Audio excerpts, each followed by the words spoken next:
Bienvenido, hermanos, a esta continuación del estudio sobre Daniel y Apocalipsis.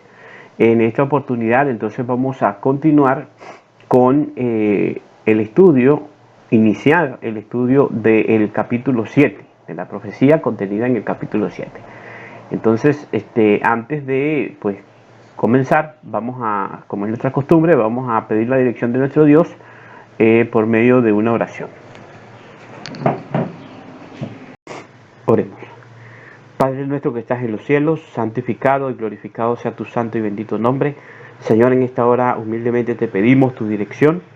Ahora que nos proponemos abrir las palabras, abrir tu palabra, abrir las escrituras, te pedimos que nos dirijas, que tu Santo Espíritu esté con nosotros, tus santos ángeles sean enviados a este lugar y por medio de estos medios electrónicos, este video pueda alcanzar también corazones y mentes donde quiera que ellos quieran estudiar acerca de esta importante profecía del capítulo 7 del libro de Daniel.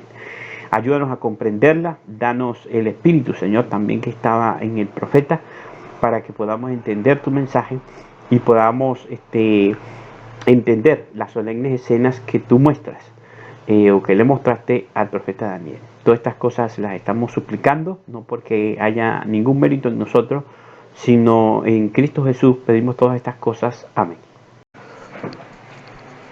Muy bien, hermanos, después de haber entonces concluido con el estudio de lo que fue el sueño de Nabucodonosor, que encontramos en el capítulo 2 del libro de Daniel, debemos entonces disponernos a estudiar acerca de la visión que encontramos en el capítulo 7 y nosotros poder estudiar, comenzar el estudio de esta importantísima profecía también de el libro de Daniel.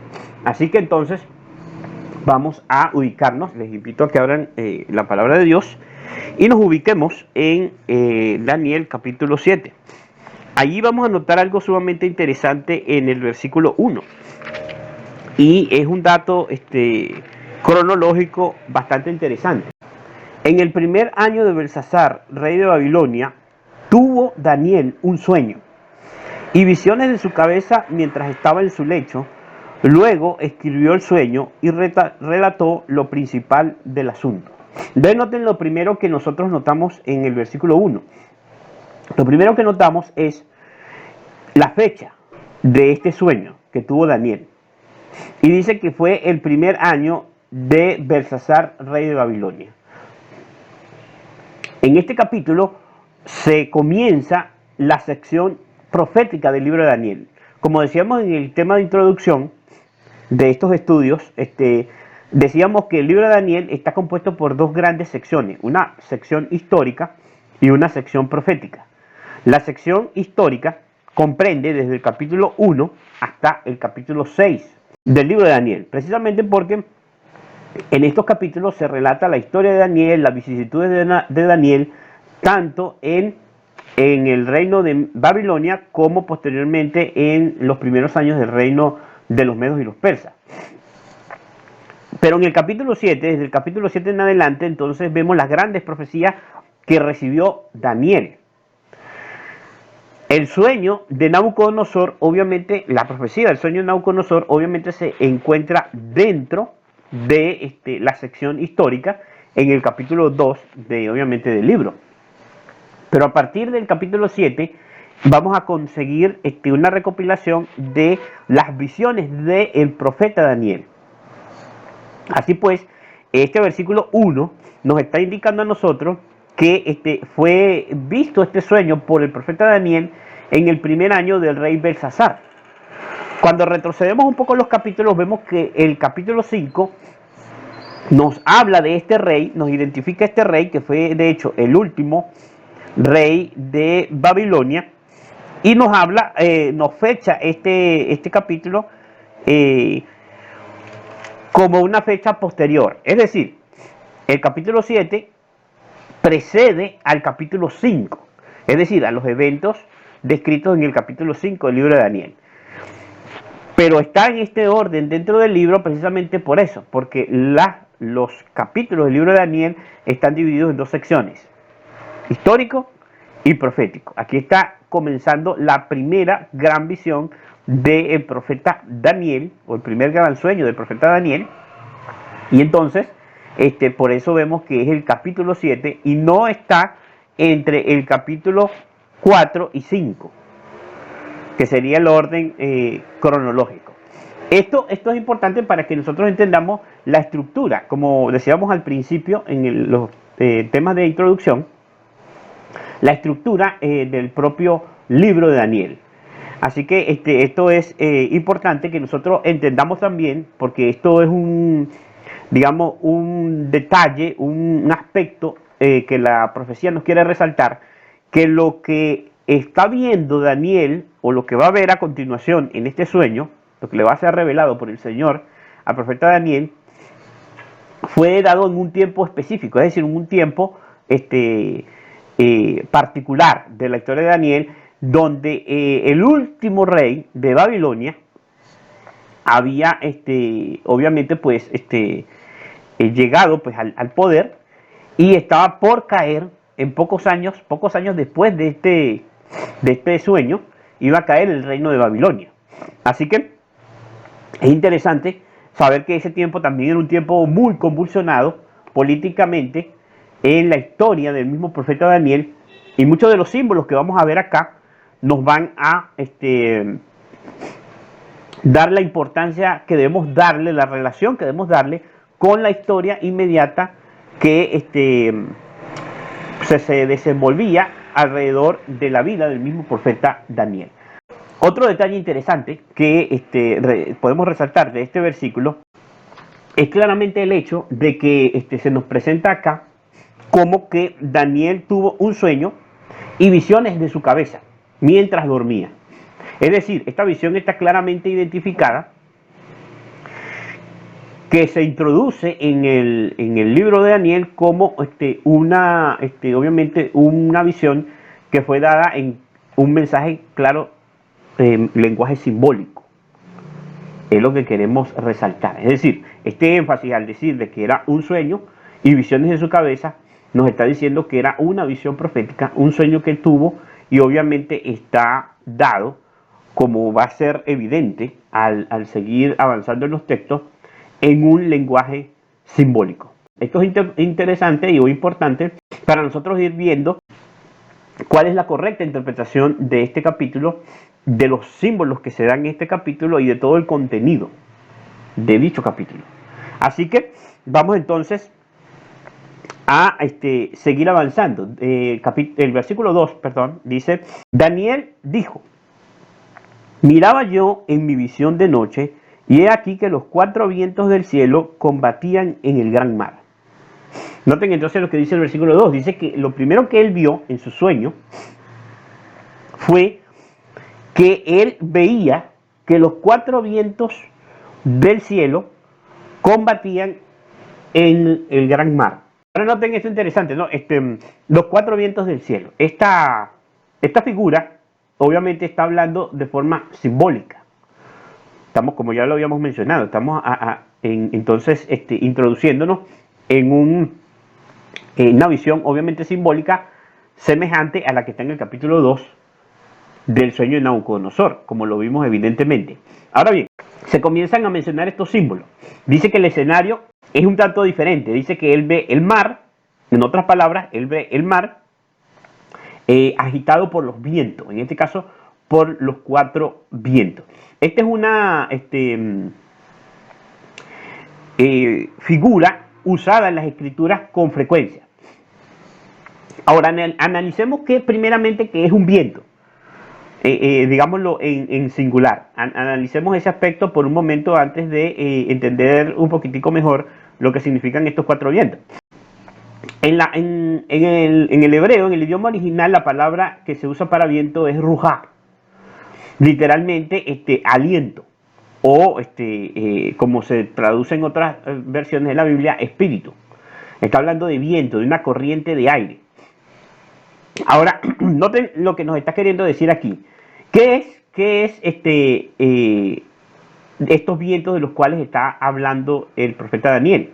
En el libro de Efesios, el capítulo 4 y versículo 14, encontramos lo siguiente. En el libro de Efesios, capítulo 4, versículo 14, el apóstol Pablo nos dice: para que no seamos niños fluctuantes, llevados por doquiera de todo viento de doctrina, por estratagema de hombre, que para engañar emplean con astucia las artimañas del error. Entonces notamos aquí algo interesante. Aquí el apóstol Pablo nos dice que cuando el cristiano ya está maduro, deja de ser un niño, y él habla claramente de que cuando el cristiano está maduro es porque él ha dejado de comer leche y ha comenzado a comer alimento sólido, es decir, una comprensión más profunda de la palabra de Dios y del mensaje del Evangelio del Señor. El creyente entonces, cuando deja de ser niño, es decir, un niño fluctuante, un niño caprichoso, un niño fácil de disuadir, el cristiano deja de ser llevado por todo viento de doctrina. Noten esa frase, todo viento de doctrina. Él nos menciona aquí que las doctrinas, las ideas, los pensamientos, las filosofías que están presentes a lo largo y ancho de este mundo son como vientos que, digámoslo así, abaten a los seres humanos y los inclinan de un lado o de otro. Es decir, los hacen fluctuar, los hacen inclinarse, los hacen desviarse de su camino, así como los veleros en el mar. Así que el apóstol Pablo nos está diciendo aquí que las filosofías, las doctrinas, los pensamientos, las ideologías en las que está lleno el mundo, son estos vientos de doctrinas que combaten en el mundo, porque muchas de esas doctrinas, muchas de esas filosofías, muchas de esas ideologías son precisamente opuestas las unas a las otras. Ahora, él agrega algo interesante aquí en Efesios y él dice: estos vientos son estrategias, es decir, estratagemas de hombres que usan estas doctrinas, estas filosofías, estas ideologías para engañar. Porque dice el versículo: por estratagema de hombres que para engañar emplean con astucia las artimañas del error. Es decir, estos vientos de doctrina, estas doctrinas, filosofía, ideología, como ya mencioné, son usadas por hombres para obtener poder, es decir, para engañar a las masas, para, por medio de los errores que abundan en este mundo, ellos poder manejar a las masas de la muchedumbre y poder obtener así sus fines. Es decir, poder obtener poder, el poder que les da dominar a las muchedumbres. Ahora, esto es interesante por lo siguiente, ¿no? Aquí entonces se nos está comenzando a describir un poquitico entonces el escenario que está viendo Daniel. En el libro de Apocalipsis, en el capítulo 7 y en el versículo 1, encontramos una mención directa a la figura de la cual se nos hace referencia en este versículo 2 del capítulo 2 de Daniel. Y allí se nos menciona acerca de los 4 vientos del cielo. Se nos vuelve a repetir. Y es interesante esta escena porque es una escena futura de la escena del enseñamiento. Dice el capítulo 7 del libro de Apocalipsis, versículo 1. Dice: después de esto vi a 4 ángeles en pie sobre los 4 ángulos de la tierra, que detenían los 4 vientos de la tierra, para que no soplase viento alguno sobre la tierra, ni sobre el mar, ni sobre ningún árbol. Ahora noten lo que se nos está mencionando aquí. En el libro de Apocalipsis se nos muestra una escena relacionada con la escena del capítulo 7 del libro de Daniel. Solamente que aquí, noten, vamos a ver entonces inmediatamente que hay un contraste. Es decir, en el libro de Apocalipsis, en el capítulo 7, versículo 1, se nos está diciendo que hay 4 ángeles en los 4 puntos de la tierra, o en los 4 ángulos de la tierra, que están deteniendo los 4 vientos de la tierra. Es decir, hay unos ángeles que detienen los vientos para que los vientos no soplen ni sobre la tierra, ni sobre el mar, ni sobre los árboles. Esto es sumamente interesante, esta serie de símbolos, porque cuando buscamos en las escrituras lo que representa un árbol, simbólicamente, nos vamos a dar cuenta que los árboles están representados por los hombres.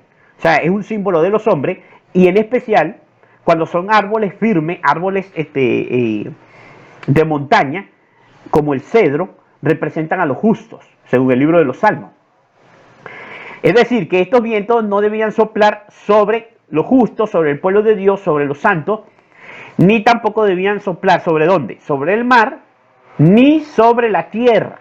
Es decir, que el mar, que es un símbolo que vamos a revisar a continuación, vamos a ver a continuación en el mismo capítulo 7, es un símbolo que también tiene un significado especial, o sea, tiene su designación especial. Pero concentrándonos en los vientos, aquí entonces vemos una acción de retener los vientos. En el libro de Apocalipsis vemos la acción de retener los vientos.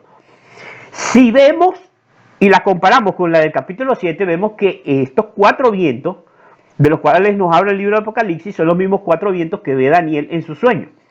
Solamente que aquí los 4 vientos están, ¿qué? Sueltos. Y por eso dice que él vio los 4 vientos del cielo que combatían en el gran mar.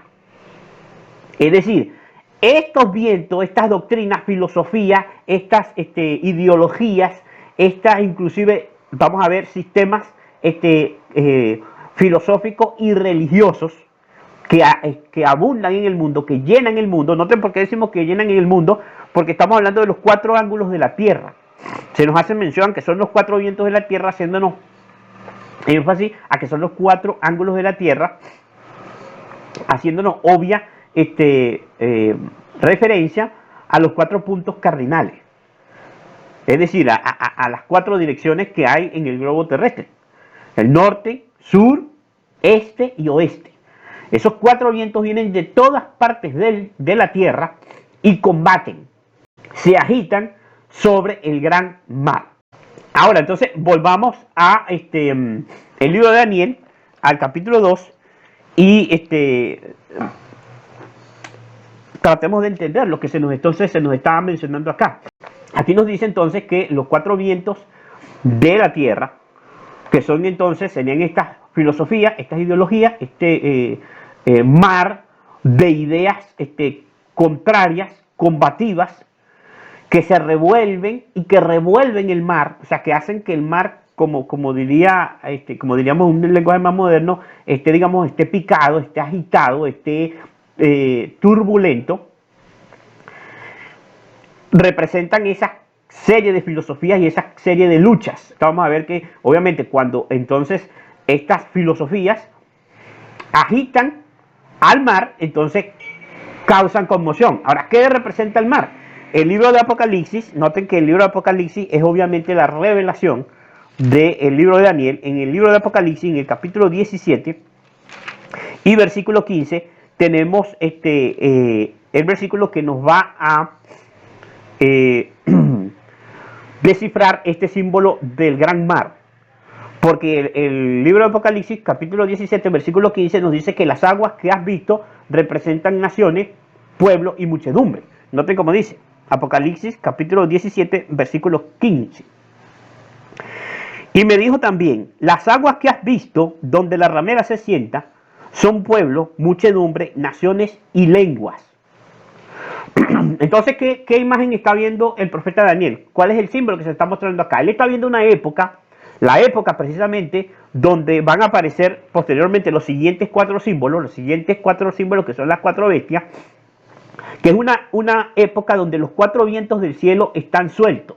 Número 1, están sueltos los 4 vientos del cielo. Es decir, que es una época después de un tiempo de prueba.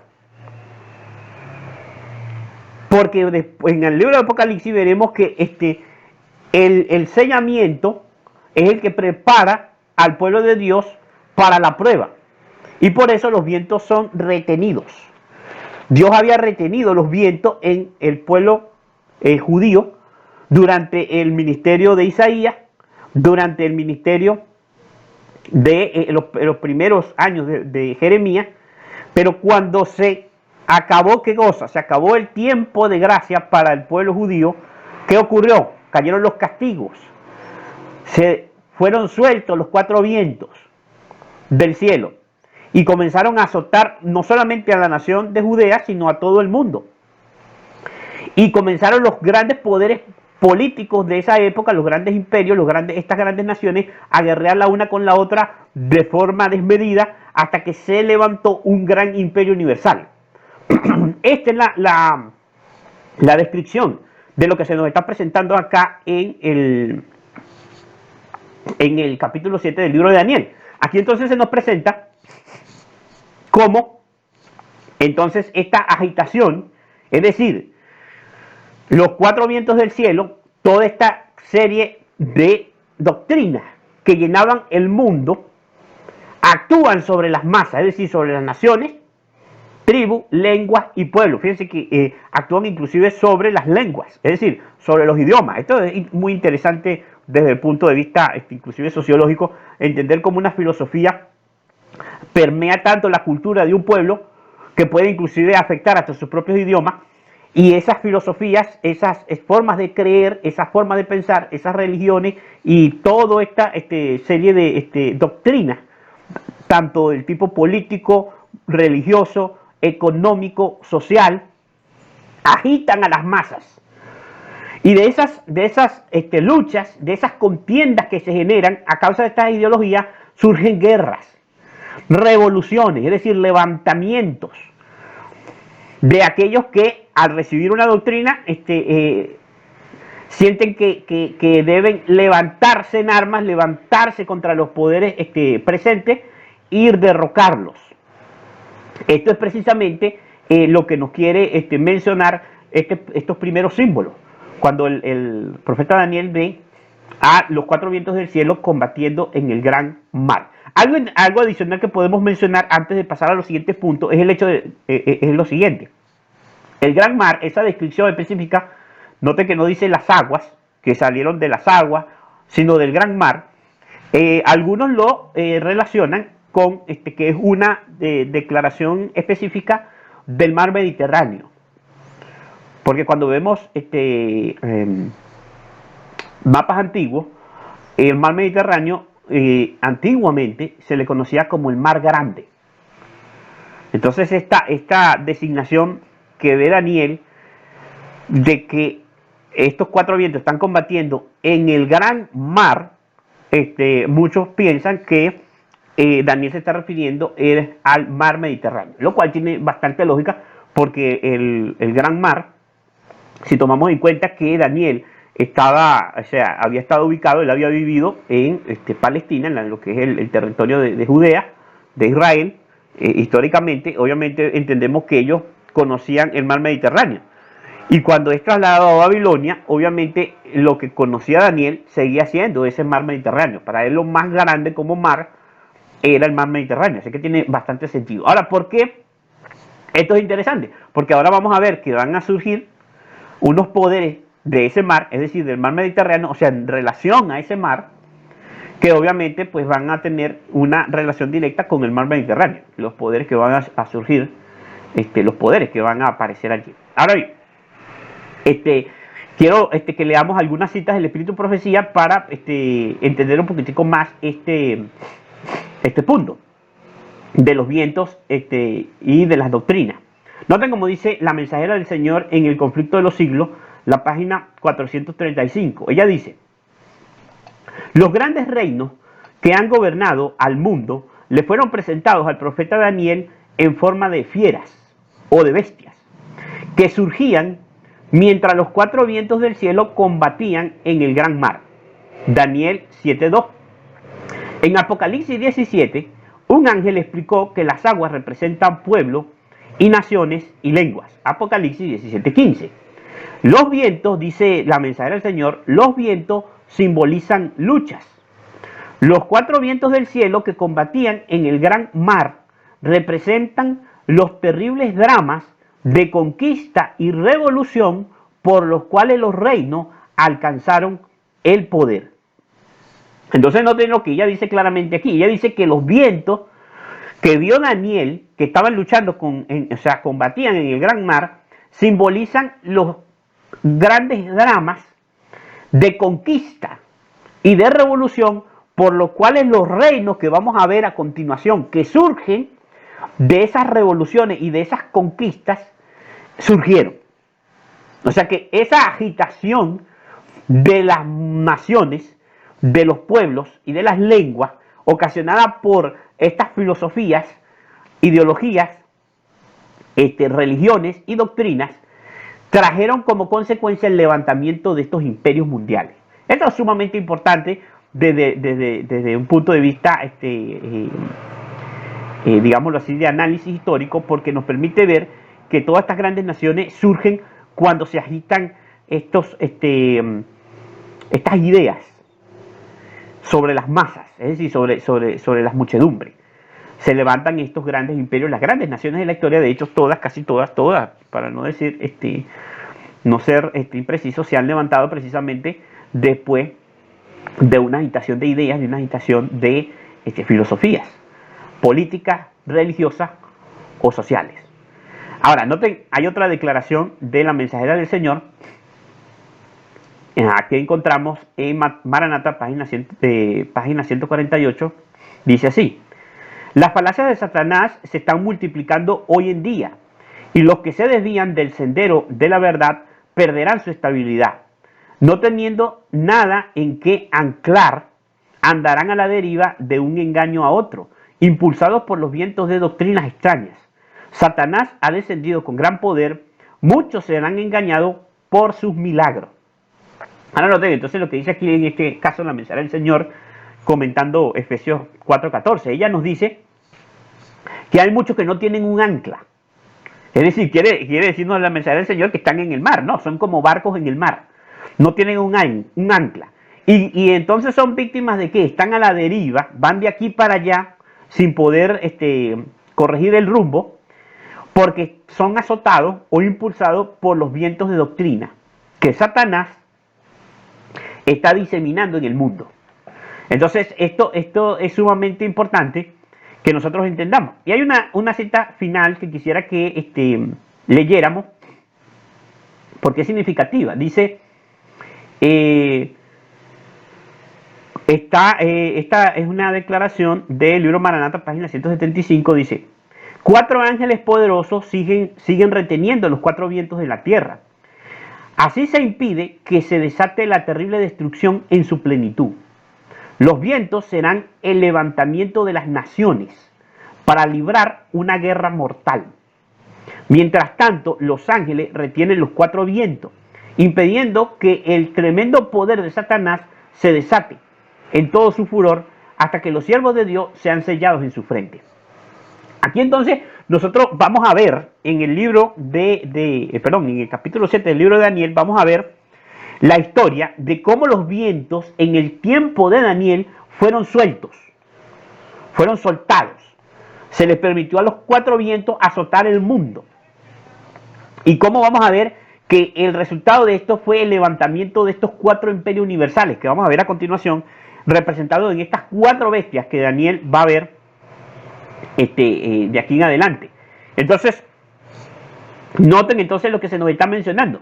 Aquí se nos está diciendo que esos vientos que fueron sueltos en el tiempo del profeta Daniel, va a llegar un momento en que esos vientos van a volver a ser retenidos, van a volver a ser sujetos, Esto lo vamos a ver en la profecía en el tiempo del Señor Jesús. Cuando el Señor Jesús aparezca en su primera venida, el evangelio y el derramamiento de su espíritu, el comienzo de la obra del evangelio va a retener los vientos por un tiempo, o sea, es decir, por un momento, hasta que comiencen a volver a ser soltados, a intentar soltarse. Después, obviamente, de la muerte de Cristo, de su resurrección y de su ascensión al cielo.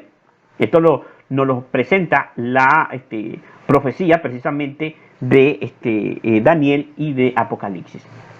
Entonces, antes de avanzar en este punto, quisiéramos detenernos un momento y leer en Jeremías, en el capítulo 25, encontramos algo sumamente importante. Y dice Jeremías, capítulo 25, versículos 31 al 33, lo siguiente: llegará el estruendo hasta el fin de la tierra, Porque Jehová tiene juicio contra las naciones.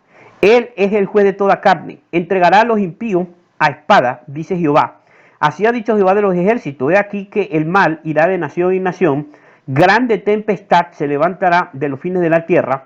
Y yacerán los muertos de Jehová en aquel día desde un extremo de la tierra hasta el otro. No se endecharán, ni se recogerán, ni serán enterrados como estiércol quedarán sobre la faz de la tierra. Aquí obviamente nos está diciendo que estos vientos finalmente van a ser completamente soltados, porque es la misericordia de Dios, y como vamos a ver en próximas profecías, es la intercesión de Cristo en el santuario celestial, la cual va a terminar con la obra del juicio investigador, y cuando esta obra termine, entonces los cuatro vientos de la tierra, es decir, todo este, vamos a decirlo, mare magnum, toda esta confusión, todo este mundo lleno de esas filosofías, religiones que se han declarado una guerra a muerte, van a ser soltados. Es decir, la acción de los demonios por medio de estas ideas sobre las mentes de los seres humanos van a ser soltados, van a ser sin restricciones. Ya Dios no los va a restringir, no los va a detener.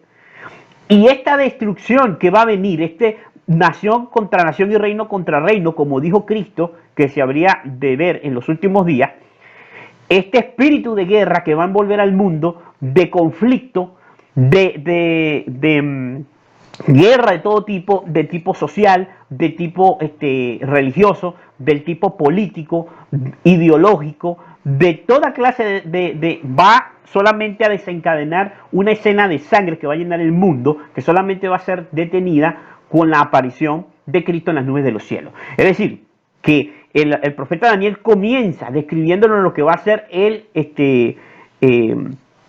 desenlace de la historia de este mundo, pero él comienza mostrándonos lo que se representa y significa precisamente estos levantamientos de estos imperios que vamos a ver a continuación. Muy bien, entonces vamos a continuar, vamos a seguir con el resto de los símbolos.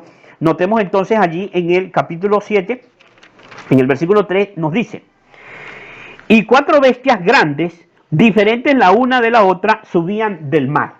Ahora noten lo que nos está queriendo decir aquí. Inmediatamente después que él ve esta situación de estos cuatro vientos del cielo combatiendo en el gran mar, según lo que hemos dicho, el escenario que se nos está presentando allí, notamos entonces que él dice que él después de esto, inmediatamente después de esto, de este tiempo de revoluciones sobre estas naciones, revoluciones, luchas, conquistas, surgen cuatro grandes bestias diferentes la una de la otra en apariencia, o sea, diferentes en su manera, o sea, en sus imágenes, en su apariencia, en su forma. Note como dice, el versículo 4 dice: la primera era como un león y tenía alas de águila. Yo estaba mirando hasta que sus alas fueron arrancadas y fue levantada del suelo y se puso enhiesta sobre los pies a manera de hombre y le fue dado corazón de hombre. Entonces, noten lo que nos menciona aquí.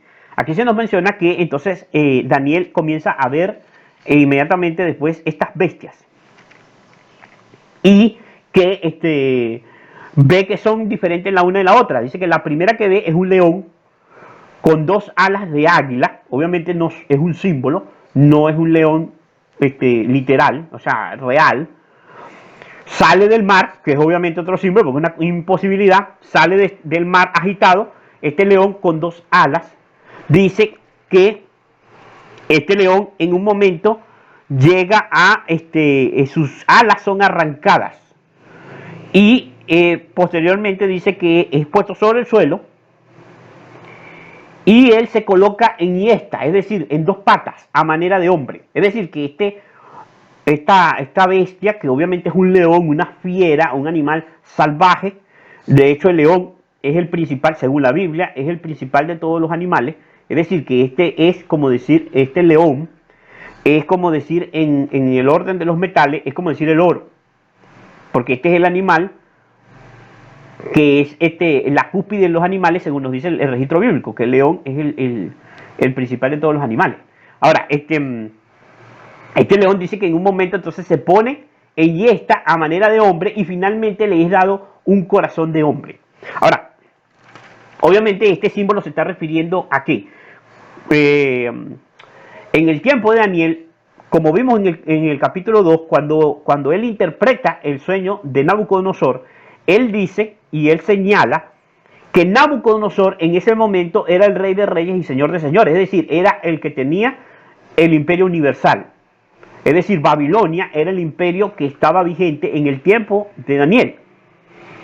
Ahora, el reino de Babilonia no había desaparecido, aunque Daniel está teniendo este sueño 65 años después de el capítulo 2, es decir, después de su llegada a Babilonia. Muchísimos años después, ya Daniel está anciano cuando tiene este sueño del capítulo 7. Entonces, sin embargo, todavía Babilonia seguía siendo el imperio universal para ese momento. Así que este símbolo debe referirse obviamente a Babilonia. ¿Por qué decimos que se refiere a Babilonia? Porque cuando seguimos adelante, nos damos cuenta en el versículo 15 del capítulo 7, cómo Daniel, él pide información acerca de lo que significan estos símbolos. Y dice en el versículo 17 del capítulo 7, estas 4 grandes bestias, se le dice a Daniel, son 4 reyes que se levantarán en la tierra. O sea que estas bestias son un símbolo y representan reyes. Y por lo tanto representan tronos. Y por lo tanto representan reinos.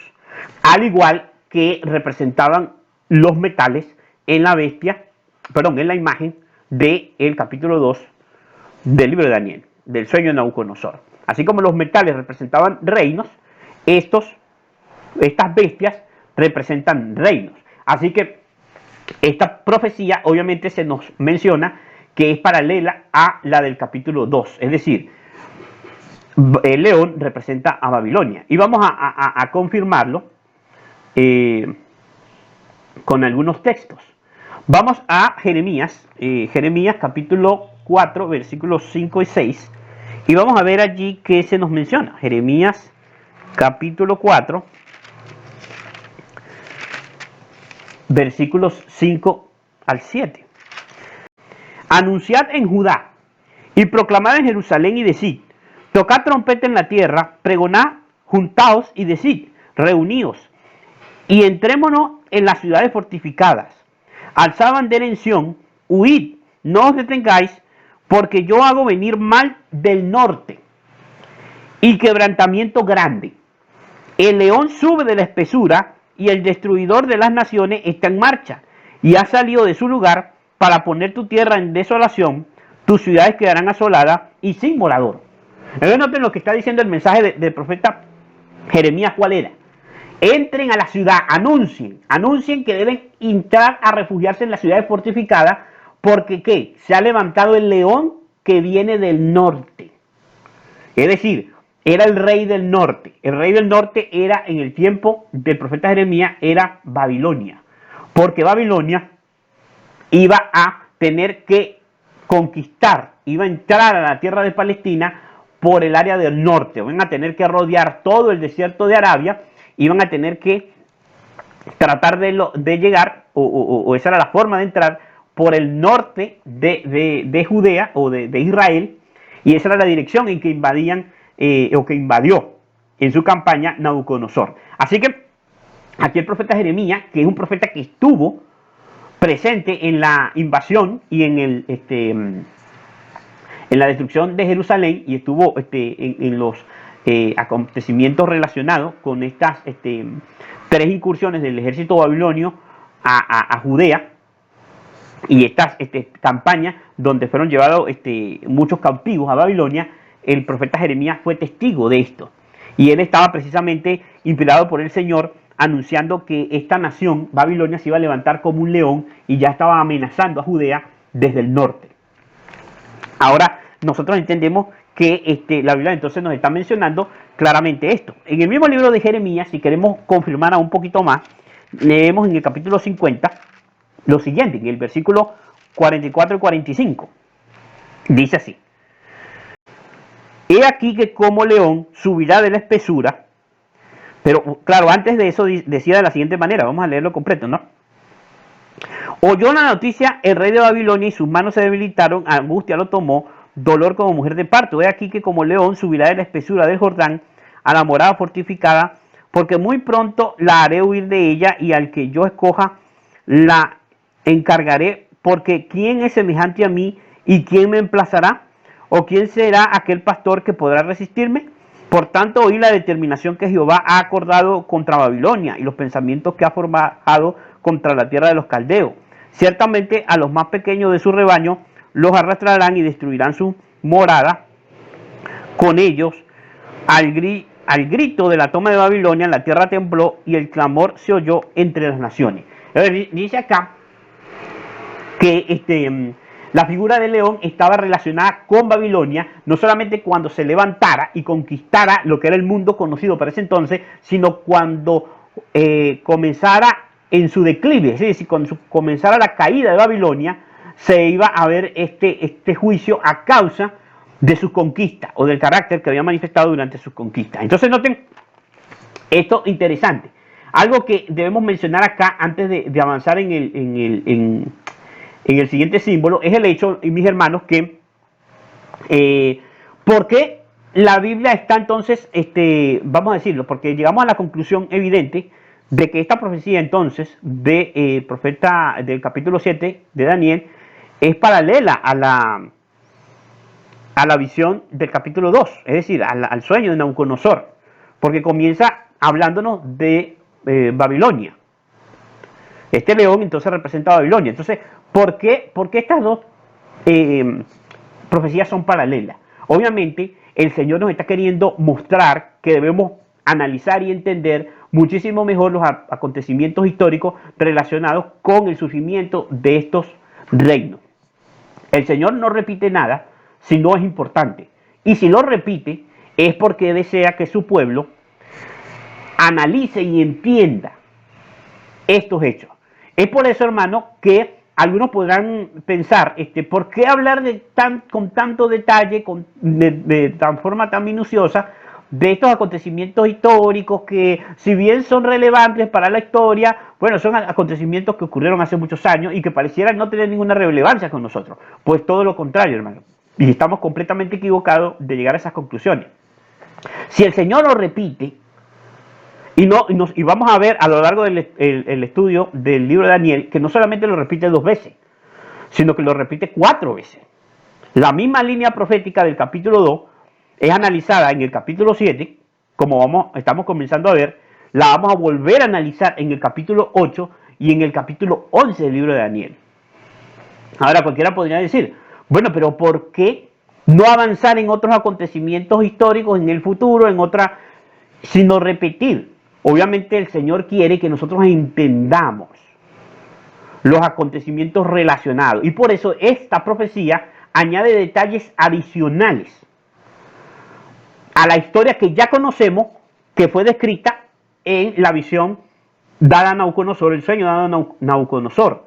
No solamente necesitamos comprender el orden de los imperios mundiales, de Babilonia el oro, de la plata de Medo-Persia, Grecia el bronce, el hierro Roma, la unión de la iglesia y el Estado durante el periodo de la Roma papal, en el papado, los pies en parte de hierro y en parte de barro, y conocer el significado del reino de Dios que ha de ser establecido destruyendo todos los demás reinos de la tierra.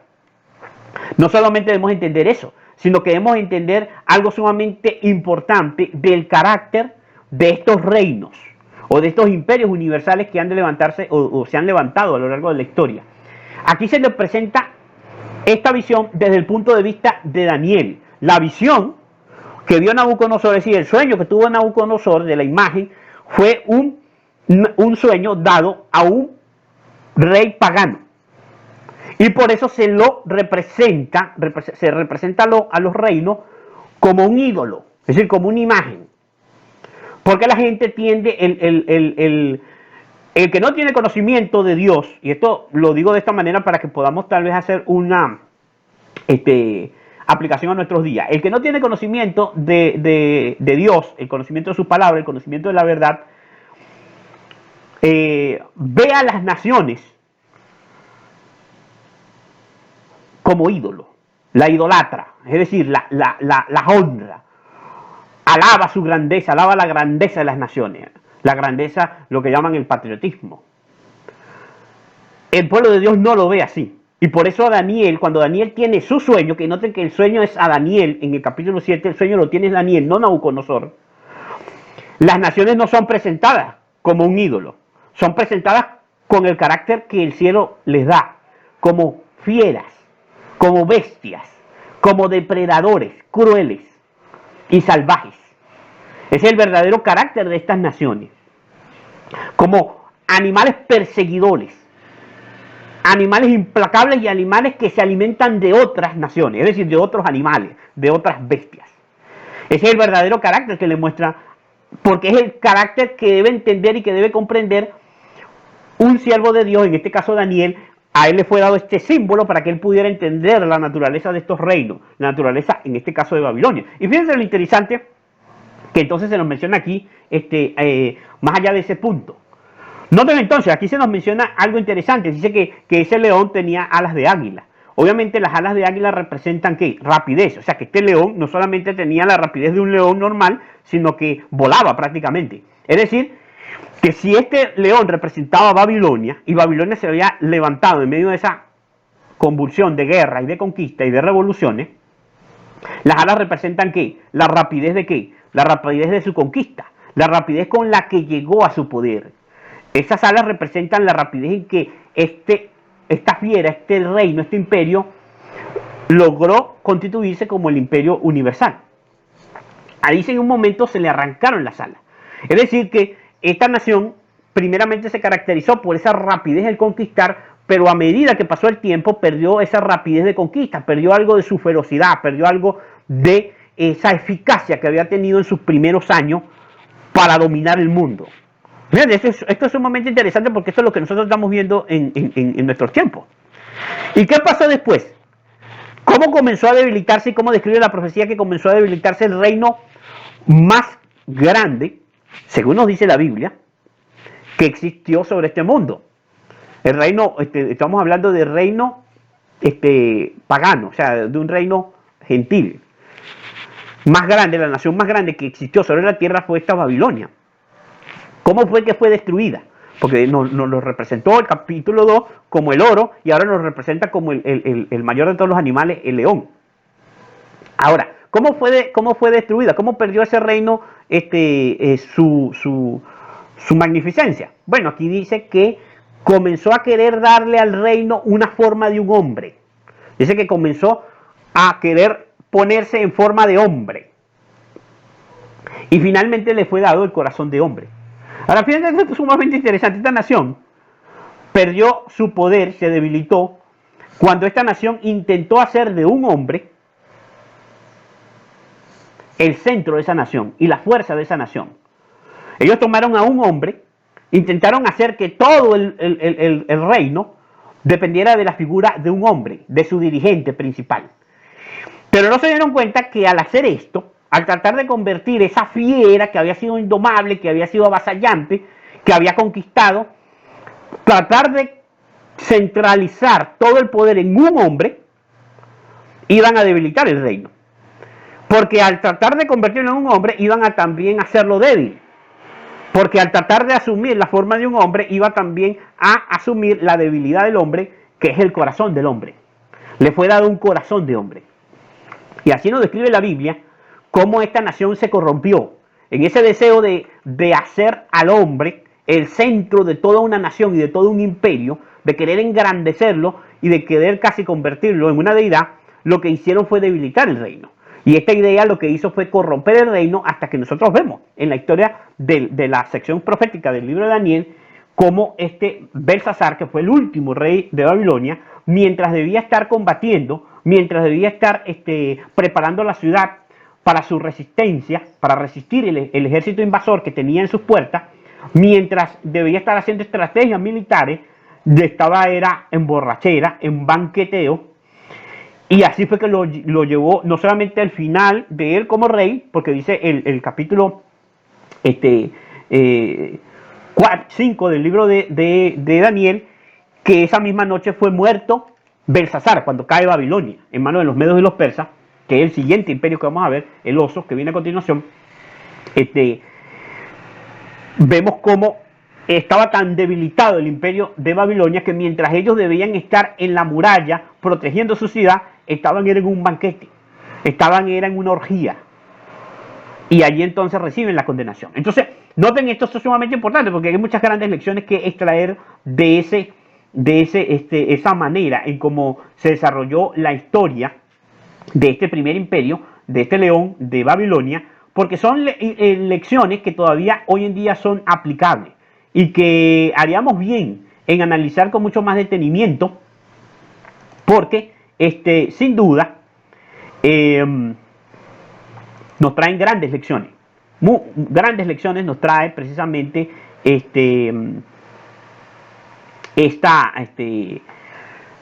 visiones del libro de Daniel. Entonces, hay algo aquí interesante que necesitamos entonces entender, ¿no? Vamos a seguir avanzando y vemos que el siguiente símbolo es precisamente, como ya he mencionado, es el oso. Nos dice el versículo 5. He aquí otra segunda bestia, semejante a un oso, la cual se alzaba de un costado más que de otro, y tenía en su boca 3 costillas entre los dientes, y le fue dicho: levántate, devora mucha carne. Ahora noten entonces, el siguiente símbolo que se nos presenta aquí es un oso. Obviamente, en el orden de la escritura, siempre se presenta al oso después del león. El león siempre se lo presenta como un animal más sublime y a continuación el oso. Ustedes lo pueden revisar en una concordancia, buscar las veces que está el león en relación con el oso en la Biblia, y se darán cuenta, eso es algo sumamente significativo, que generalmente se lo asocia al león con el oso, pero siempre el león sucede al oso, o sea, es decir, el león siempre está delante del oso, o sea, como primero, y después el oso en sucesión. Es decir, que el oso es como decir un animal poderoso, pero inferior al león. Entonces, aquí entonces estamos viendo el siguiente, una figura del siguiente imperio. Obviamente, en el orden que hemos analizado, el imperio que venía a continuación era el de los medos y los persas. Y por eso nos dice que el oso se alzaba más de un lado que del otro. ¿Por qué razón? En el capítulo 8, vamos a ver cuando lleguemos allá al capítulo 8, que el símbolo que se usa para representar a los medos y los persas es un carnero que tiene 2 cuernos, pero que un cuerno es más grande que el otro. Así, este oso se alza más de un lado que del otro. ¿Y por qué razón? Porque el imperio de los medos y los persas fue la unión de 2 nacionalidades. La unión de 2 pueblos. De los medos, que venían de la región de Media, y de los persas, que venían de Persia. Esos 2 pueblos se unieron por parentesco, ya que el rey de los medos era Darío el Medo, y su sobrino era el rey de los persas, o el dirigente, el príncipe de los persas, que era Ciro. Se le conoce como Ciro el persa. Y entonces, cuando ellos quieren derrocar al imperio de Babilonia por la tiranía del imperio de Babilonia, ellos entonces, estas 2 naciones se unen para derrocar a Babilonia. Pero esta unión, a la postre, hizo que los persas tomaran muchísima más fuerza y ellos se impusieron y dominaron finalmente a los medos, hasta que finalmente prácticamente fueron absortos, o sea, es decir, solamente se asimilaron y el reino se conoció como los persas. Con el transcurso del tiempo, ellos dominaron, obviamente fueron los persas. Así que esto nos menciona la profecía, y esto es interesante porque a los imperios universales son derrocados con las uniones de naciones inferiores, que en un momento de decadencia del imperio universal se unen para llevarlo a su fin. Esto es parte de la filosofía de la historia que nosotros debemos entender. Aquí se nos dice que el oso tenía 3 costillas en su boca, y es algo interesante porque aquí ya se nos está mencionando el hecho de que la profecía nos señala, si tenía las 3 costillas en su boca, nos da a entender de que eran animales que ya él había devorado. O sea, ya él se había comido a 3 animales, de los cuales tenía la evidencia de habérselos devorado esas 3 costillas. Y esas 3 costillas representan las 3 grandes provincias que conquistó el imperio de los medos y los persas, que fue Babilonia, Lidia y Egipto. representan esas tres costillas, que fueron las tres primeras grandes conquistas que realizó el imperio de los medos y los persas. Dice la profecía, decía la descripción del sueño de Daniel, que después de esto se le da la orden: levántate y devora mucha carne. Cuando los medos y los persas se asentaron en el dominio universal, es decir, lograron derrocar a Babilonia, y al hacer esto conquistaron Libia y Egipto, ellos entonces se dispusieron a hacer mayores conquistas. Después que fueron derrocaron a la autoridad suprema, que en ese tiempo era Babilonia, entonces y ellos decidieron planear nuevas conquistas.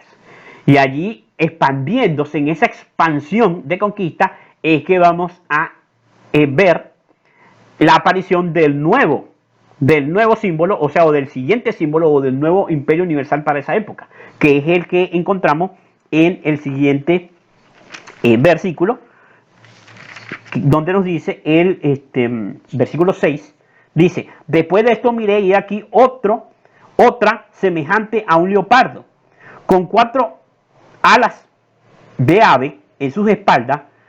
Tenía también esta bestia 4 cabezas, y le fue dado dominio.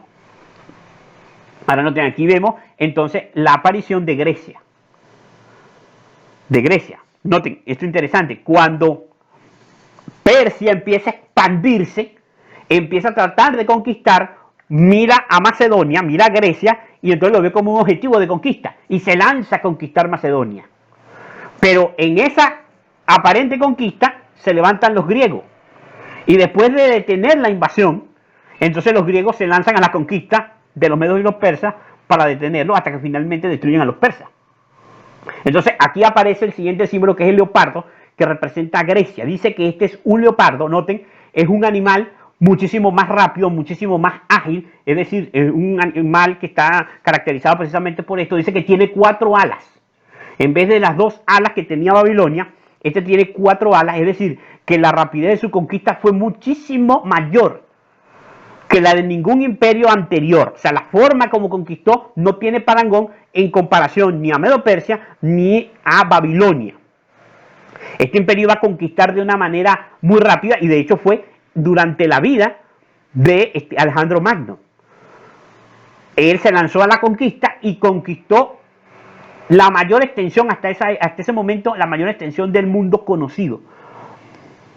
Sus conquistas fueron extremadamente amplias para esa época. Inclusive llegó a lugares donde ni siquiera se conocía.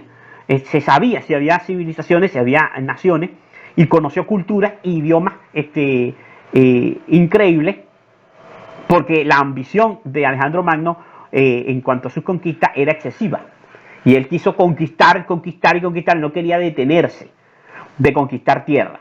Es precisamente lo que nos dice la profecía cuando nos dice entonces que este leopardo tenía 4 alas, porque todas esas conquistas fueron por la mano de Alejandro Magno, y en su juventud. Nos dice más o menos que tenía la edad más o menos de, según dicen algunos, como 33 años, 34, cuando muere. Es decir, que rápidamente, en pocos años, Alejandro logró conquistar el mundo conocido para aquel entonces. Pero aquí dice la profecía que este leopardo iba a tener 4 cabezas. Y estas 4 cabezas representan, como lo vamos también a constatar, lo vamos a ver más adelante, cuando estemos estudiando el capítulo 8, porque en el capítulo 8 encontramos este símbolo, pero lo encontramos como la figura de un macho cabrío que tiene 4 cuernos. 4 cuernos a los 4 vientos de la tierra, y precisamente esos 4 cuernos están representados también, son en paralelo con estas 4 cabezas de leopardo. Y aquí entonces se nos presenta precisamente este hecho significativo, que a la muerte de Alejandro, el imperio greco-macedónico se dividió en 4, en sus 4 generales, que fueron Casandro, Lisímaco, Ptolomeo y Seleuco. Entonces, cada uno de estos generales se aparceló, se dividió. No se fragmentó el reino de Alejandro, aún cuando era muy extenso, no se fragmentó en muchísimas naciones o divisiones, sino en estas 4 divisiones, precisamente de mano de estos 4 generales que sucedieron inmediatamente a la muerte de Alejandro, que nos dice la historia que murió pues durante una borrachera, durante una fiesta, una orgía, y murió a causa de la intoxicación del vino. Ahora, notemos eso interesante. Entonces, estas divisiones las vamos a seguir analizando de manera más detallada a medida que vayamos estudiando la historia y la profecía del libro de Daniel, porque la vamos a ver más detalladamente en en el capítulo número 8 y capítulo número 11. Así que entonces, podemos seguir avanzando versículo 7 de este capítulo 7, y se nos menciona el siguiente símbolo. Dice: después de esto miraba yo en las visiones de la noche, y he aquí la 4ª bestia, espantosa y terrible, y en gran manera fuerte, la cual tenía unos dientes grandes de hierro, devoraba y desmenuzaba, y las sobras hollaba con sus pies, y era muy diferente de las bestias que vi antes de ella, y tenía cuernos, tenía 10 cuernos. Ahora noten este símbolo, aquí se nos muestra una 4ª bestia. Esta 4ª bestia, no hay animal en la naturaleza que pueda representarla, por eso se nos dice que era muy diferente de las bestias anteriores, porque no había un animal con que compararla. Noten que dice que era una bestia espantosa y terrible en gran manera. No se nos dice que era parecida a un elefante, ni parecida a ningún otro animal de la naturaleza. Obviamente este 4º reino que se iba a levantar, iba a ser un reino con una naturaleza muy diferente a los 3 anteriores. Y la descripción no puede ser más exacta del imperio que siguió, que fue Roma. Después de la degradación, de la caída, de los tumultos que vinieron después de la división del imperio greco-macedónico, de esos siglos de guerra entre las diferentes dinastías que sobrevivieron a estos generales, especialmente la Seleucida y la Ptolomaica en Egipto. Surge Roma, surge el Imperio Romano, y el levantamiento de Roma y su conquista fue de una naturaleza que no puede ser mejor descrita en la profecía de esta manera. El levantamiento de Roma fue una nación cruel, despiadada, una nación muy efectiva a la hora de hacer la guerra, pero una nación que verdaderamente hollaba a las demás naciones con sus pies de bronce. Es decir, de una manera cruel, sanguinaria, rápida y certera. Roma llegó a hacerse del dominio mundial. Y su extensión, es decir, el territorio que abarcó, fue aún mayor que los imperios anteriores, en el sentido, como dice aquí, que a todas las bestias hollaba con sus pies. Dice que esta bestia tenía uñas de hierro y pisoteaba todo cuanto pisaba. Es decir, destruía todo cuanto pisaba. Entonces, así fue Roma. El imperio romano se caracterizó por esto, y precisamente nos dice que esta bestia tenía 10 cuernos. Es decir, que la descripción de Roma que se nos da acá es, se extiende la historia, obviamente, del surgimiento de Roma hasta la división del Imperio Romano, ya cuando comienza la decadencia de Roma. Con este símbolo que se nos señala de que esta bestia tiene 10 cuernos, que fueron precisamente las 10 divisiones que surgieron en el territorio de lo que había sido Roma, las naciones que surgieron precisamente en después de la decadencia del Imperio Romano, cuando se intentó mantener todavía la fusión del Imperio Romano. Sin embargo, fue aparcelado por las tribus bárbaras, que vemos nosotros en el versículo del capítulo 7. Vemos en el versículo 19 del capítulo 7, vemos la interpretación que se le da a Daniel con respecto a esta cuarta bestia y a estos símbolos. Dice: entonces tuve deseo de saber acerca de la cuarta bestia, que era tan diferente de todas las otras, espantosa en gran manera, que tenía dientes de hierro y uñas de bronce, que devoraba y desmenuzaba, y las obras hollaba con sus pies. Asimismo acerca de los 10 cuernos que tenía en su cabeza, y del otro que había salido, delante del cual habían caído 3. Entonces, noten como se dice en el versículo 23, dice que él entonces preguntó. Daniel entonces preguntó, esa escena la vamos a analizar llegados a ese momento, de dónde, a quién le pregunta a Daniel que le interprete el sueño. Pero queremos centrarnos en el versículo 23, donde dice: dijo así: la cuarta bestia será un cuarto reino en la tierra, el cual será diferente de todos los otros reinos, y a toda la tierra devorará, trillará y despedazará. Y los 10 cuernos significan que de aquel reino se levantarán 10 reyes, y tras ellos se levantará otro, el cual será diferente de los primeros, y a 3 reyes derribará.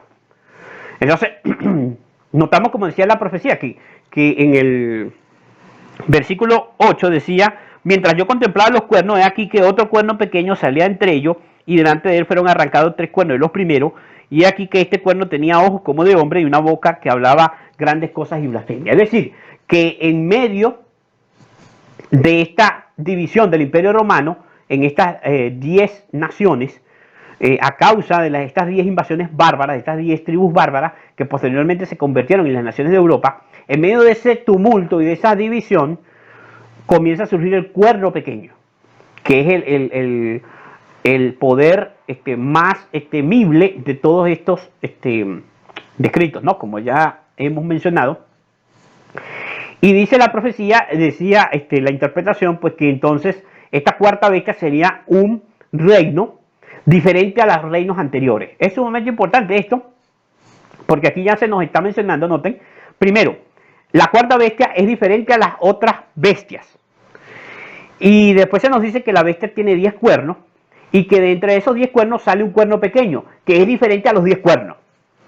No sé si alcanzan a notar ese detalle. Ya aquí en esta profecía del capítulo 7 se nos está mostrando que obviamente la cuarta bestia representa a Roma. La bestia con los 10 cuernos representa a la Roma pagana.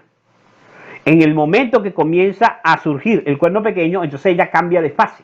Pero lo que nos está queriendo decir ya aquí de antemano la profecía es que la historia de la Roma pagana va a ilustrar la historia del levantamiento del cuerno pequeño, porque así como Roma, como bestia, era diferente de las otras bestias, así el cuerno pequeño, como cuerno, es diferente de los otros cuernos. Y entonces allí se nos está haciendo una mención especial de que estos poderes iban a tener algo diferente a las demás naciones de la tierra, y que iba a ser, digámoslo así, entre ellos iba a ser paralelo, es decir, Roma pagana y la Roma, la siguiente fase, que es la Roma papal, que es el cuerno pequeño, que vamos a estudiar en nuestro siguiente estudio, nuestro siguiente análisis de este importante capítulo. Así que muy bien, hermanos, vamos a detenernos aquí en nuestro estudio para entonces solamente en la próxima sesión poder enfocarnos en este símbolo del cuerno pequeño, viendo y entendiendo lo que nos dice la profecía claramente de que esta cuarta bestia, Roma, a su postre iba a ser dividida en 10 reinos, como nos decía claramente nos dice claramente la Biblia, que estos 10 cuernos representan 10 reyes, y que de entre esos 10 reyes entonces era que iba a surgir este cuerno pequeño, que va a ser entonces el tema de nuestro siguiente estudio. Que el Señor les bendiga, mis hermanos, y que podamos cada día entender estos importantes temas de la historia y de la profecía bíblica, y síganos acompañando por medio de estos estudios para que podamos abordar aún más importantes temas de lo que ya hemos estudiado, porque en este capítulo 7 se muestran temas de suma importancia para el pueblo de Dios. Así que la invitación es a seguir en el estudio, a apoyarnos por medio de nuestras redes, de nuestros distintos canales. Pedimos que esta comunidad crezca para que el mensaje se pueda expandir y podamos poder ser visto, alcanzar a mucha más gente. Así que pedimos que se suscriban, apoyen en los canales para que puedan ser más visibles en estos en las redes, en medio de las redes, y pueda el mensaje alcanzar a muchas otras personas. Así que vamos a terminar, vamos a orar para darle gracias a nuestro Dios por las verdades que hemos podido analizar.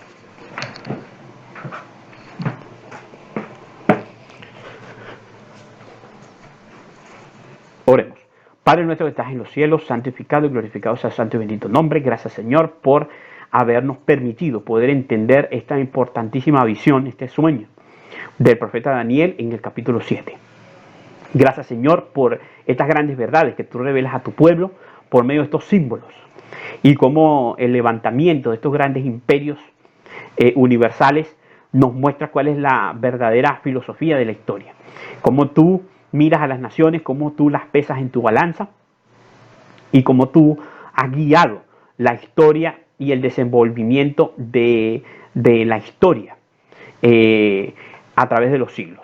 Te pedimos, Señor, que nosotros podamos ver tu mano poderosa en la descripción de estos acontecimientos, y cómo tu reino es un reino eterno y es un reino que difiere de todos estos reinos humanos llenos de crueldad, llenos de opresión, descritos como animales feroces y depredadores que siempre han perseguido a tu pueblo, como vamos a ver más claramente en los siguientes estudios. Ayúdanos, Señor, a estar firmes en estos tiempos finales y a poder discernir los tiempos en los cuales estamos viviendo. Todo esto lo pedimos no porque tengamos algún mérito, porque no lo tenemos, pero únicamente confiado en los méritos de Cristo Jesús, nuestro Salvador. En su nombre pedimos todas estas cosas. Amén.